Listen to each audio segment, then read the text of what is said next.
안녕하세요. 해서랑입니다. 오늘은 썩은 천사라는 이 그림과 함께 제 오래된 상처를 한번 여러분께 꺼내보려고 합니다.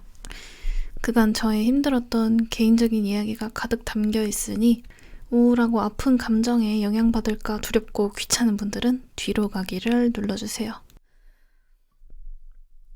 저는 유튜브를 한 지 5년 정도가 되었습니다. 아무 그림 과정이나 올렸다가 망해서 배경 일러스트 그리기로 브랜딩에 성공해서 채널이 성장했고, 큰 번아웃을 겪은 뒤 현재는 예술가의 삶에 대해서 이야기를 하고 있죠. 채널 정체성이 점점 확장된 셈이고, 현재는 얼굴까지 공개를 하며 더 진솔하고 깊이 있는 이야기를 꺼내고 있습니다. 저는 평범하다는 것과는 거리가 좀 있는 사람입니다.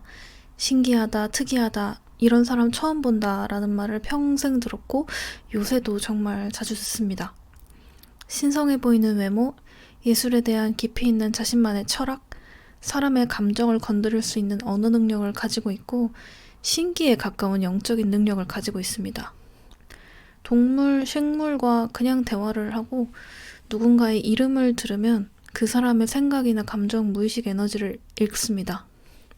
그런 저를 보고 사람들은 특이하다, 무섭다, 위험해 보인다, 성모 마리아 같다, 충격적이다 등 저마다의 반응을 늘어놓았고, 이런 저를 보고 따라오려는 귀한 팬분들만큼이나 이런 저를 소유하고 집착하려는 사람들, 의심하고 두려워하는 사람들 또한 많이 생겼습니다.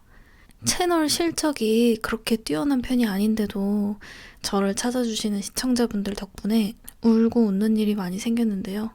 최근엔 점점 불편한 시청자들로 인해 제 내면이 썩어가고 있다는 것을 느꼈습니다. 제가 가장 사랑하는 제 채널 시청자분들은 저로 인해서 삶이 밝아지고 있다고 느끼는 사람들이에요. 제 도움을 받아 본인의 예술 세계를 성장시키는 분들이죠. 제 가르침을 수용하고 제 작품과 제 행보를 보고 영감을 받아 함께 성장하려는 분들이고, 저는 이런 분들을 더 많이 만들고 저 또한 공허한 예술가 생활을 멈추고 동료와 제자들을 더 만들고 싶어 채널을 적극적으로 운영했습니다. 그런데 제게 과도한 사심을 품는 사람들이 생기더라고요. 그러니까 그냥 매력적인 사람이라 이런 사람 너무 멋지다, 가까워지고 싶고 대화해보고 싶다 정도의 건강한 사심 말고요. 바라보면 좋은 인플루언서가 아니라 가지고 싶은 사람으로 저를 대하면서 제게 본인들의 감정을 쏟아내는 사람들이 차차 늘어갔습니다. 마음 깊은 곳에서 저를 진짜로 소유하고 싶어하는 사람들, 시청자들이 늘어났어요. 저를 지도자가 아닌 엄마, 연인, 자식처럼 역할하길 바라는 시청자들을 받아주면서 제가 서서히 골마가더라고요. 왜냐면 그 사람들은 그 기대한 역할을 제가 해주지 못할 때 저를 보면서 절망하고 배신당했다고 느끼거든요. 저는 온라인으로 누가 인플루언서한테 이렇게까지 사심을 품고 집착할 수 있다는 것을 이 사람들 덕에 처음으로 알게 되었습니다. 왜 역캠과 연예인이 그렇게까지 돈을 많이 버는지도 약간은 이해하게 된 것 같아요. 저는 어느 순간 몇 사람들의 욕망의 그릇이 되어 있었습니다. 그림만 올릴 때는 조회수가 수십만이 되어도 이런 일이 없었는데 얼굴 공개를 하고 난 순간부터는 이런 일들이 정말 많이 생겼습니다. 모성애가 극심하게 결핍되어 있는 사람들은 저를 보며 엄청난 관심을 받고 싶어 했고, 그 욕구가 충족되지 않을 시 계속 절망하고 괴로워했습니다.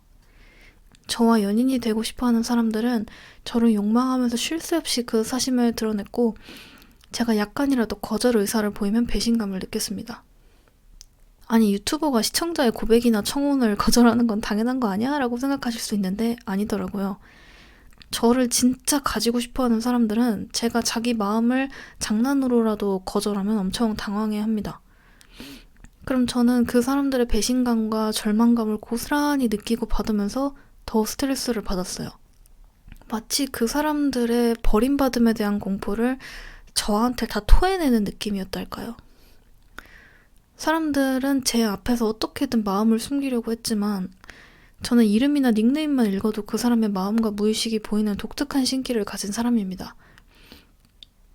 그래서 사업가인 동생은 제 신기를 이용해서 앞으로 함께 일할 감독들의 이름을 쫙 다 제게 늘어놓고 사업 방향성에 대해서 제 의견을 받을 때도 많습니다. 그 정도로 저는 글자 하나, 닉네임 하나에서 그 사람의 감정이나 생각을 다 받아버리고 느껴버려요.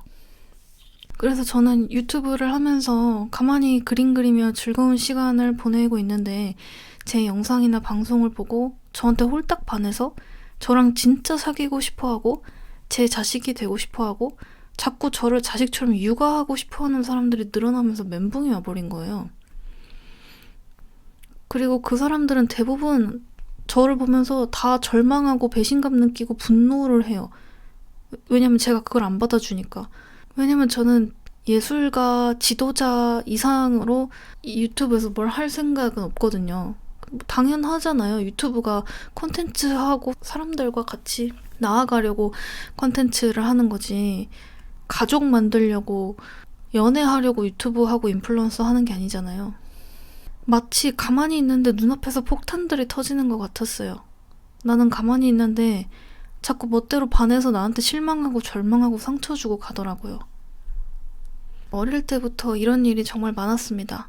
남자들이 멋대로 반해놓고는 안 받아준다고 너는 나 안 좋아하잖아 하면서 잔인한 년이라고 욕하거나 남자친구도 아닌 사람이 애인 행세를 하듯이 제 주변 모든 인간들을 질투하거나 그러니까 저는 가만히 있는데 저한테 본인의 욕망을 기대했다가 실망했을 때 그 감정을 저한테 모조리 쏟아내고 가는 일이에요. 그러니까 가만히 있는데 혼자 기대하고 혼자 반하고 혼자 차여서 저한테 다 쏟아내고 가는 거예요. 저는 가만히 있는데 그냥 계속 욕먹는 사람이 되어 있는 그런 상황이 어릴 때부터 있었고 이런 일을 얼굴 공개하고 유튜브에서까지 겪으니까 진짜 제가 썩어가는 것 같은 거예요. 내가 뭘 잘못했지? 라고 되뇌어도 저는 잘못한 게 아무것도 없고 그렇다고 이 일을 밖에다가 말하면 인기 있는 사람은 감당해야 한다고 하는데 그냥 본인들이 저한테 반해서 멋대로 기대했다가 실망해서 저한테 마구 상처 주고 가는 이 상황을 대체 뭘 어떻게 해야 할지가 모르겠더라고요. 아직도 모르겠어요. 그 와중에 저라는 사람을 처음 본 사람이 충격을 감당을 못했는지 왜 시집 안 가고 계속 예술하고 있냐고 그러고 있냐고 지적질하는 사람들도 몇 명 생기기 시작했습니다. 나이 들면 너도 끝인데 왜 남자 안 잡아서 시집 안 가고 커리어나 고민하냐고 묻는데 이런 질문 자체가 무례하고 무식해서라는 건 알지만 질문자가 너무 심각하고 진지하게 저를 정말 진심으로 부정하듯이 찾아오니까 이 사람의 마음에 감화되어서 정말 세뇌당하듯이 내가 잘못 살고 있나?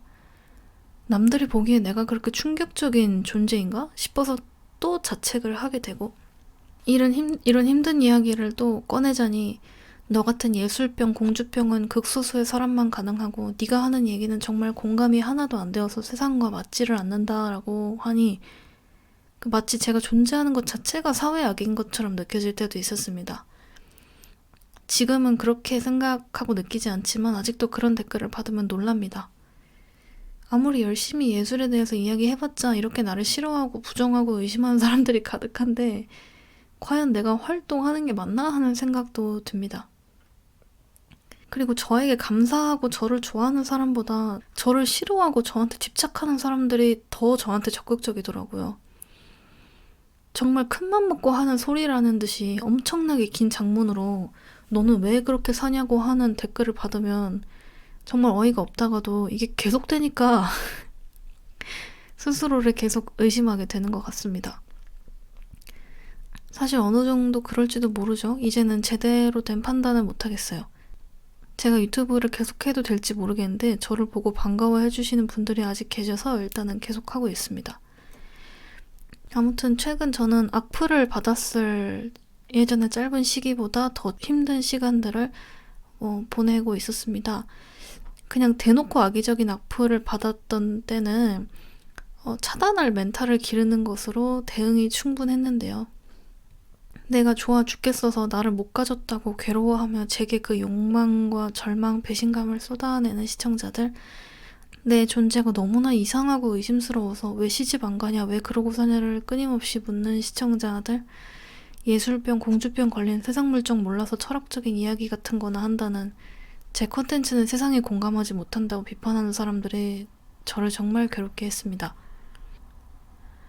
아, 진짜 제가 이야기하면서도 되게 여전히 이게 되게 별거 아닌 것 같고 약간 그만 얘기해야 될 것 같다라는 이제 또 억압하려는 마음이 올라오는데 저는 어떻게든 쌓인 것을 좀 토해내고 싶었어요. 살고 싶었어요. 그래서 이런 그림과 이야기를 담은 영상을 만들었습니다. 제가 잘 하고 있는 건지 모르겠지만 제가 뭘 잘못하진 않은 것 같은데도 저한테 마구 비난과 욕을 쏟아내고 싶은 사람들이 정말 많은 것 같습니다. 그만 좀 해주셨으면 좋겠어요. 제가 잘못한 건 없잖아요. 제가 그렇게 안 읽고 오시면 안 보면 그만인데 왜 굳이 블로그 비밀글이나 이런 걸로 찾아와서 안 좋은 소리를 하고 대화를 해보려고 하면 다 그렇게 댓글을 삭제하고 가시는지 모르겠어요. 저를 좋게 봐주신 분들께는 이런 이야기를 듣게 해드려서 너무 죄송하지만 혼자 썩혀보려고 했는데 그렇게 하다 보니까 제가 썩더라고요. 그럼 제가 아프거나 유튜브를 그만둘 수도 있는데 제게 호감을 품고 계신 분들은 제가 혼자 참다가 탈나서 활동을 중단하느니 이렇게라도 털어놓고 활동 계속하는 게 낫겠죠. 오늘 제목은 예술가가 트라우마를 작품으로 정화시키는 과정이었죠. 그 방법은 바로 이렇게 그냥 나 아프다고 도와달라고 울고 도움을 요청하는 것입니다. 작품으로 말이죠. 저는 이 그림을 그리기 전까지는 이 이야기를 해야겠다고 생각을 못했어요. 얘기했다가 또 욕먹을 것 같았거든요. 근데 욕먹더라도 좀 시원하게 이런 것 때문에 너무 힘들었다고 엉엉 울어보기라도 해보고 싶더라고요. 아무도 지지하고 알아봐주지 않더라도 말이죠. 이 영상도 얼마나 공개로 해놓을지는 모르겠는데 그냥 시청자들 때문에 힘들었던 거기 때문에 그래도 저를 좋게 보시는 시청자분들께 좀 의지하고 털어놓고 싶었습니다. 사실 지금 이 이야기를 하는 와중에도 정말 저는 눈물이 날 만큼 두렵습니다. 너 인기 많다고 자랑하냐고 또 공주병 예술병 거리면서 외모 썩히면서 시집 안 가는 미련한 여자 취급받고 욕먹을까봐 너무 무서운데 저는 채널이 그렇게 크지도 않고 조회수도 그저 그런데 왜 벌써부터 저를 안 이롭게 보는 사람들이 이렇게나 많을까요? 잘 모르겠습니다. 오늘 정말 개인적인 이야기였는데 들어주셔서 정말 감사합니다. 처음으로 제 힘든 이야기를 꺼내서 그런지 마무리를 어떻게 지어야 할지 모르겠는데요. 여기서 인사드리고 영상 끝내도록 할게요. 또 뵈었으면 좋겠습니다. 제 내면을 드러낼 수 있게 도와주셔서 감사합니다.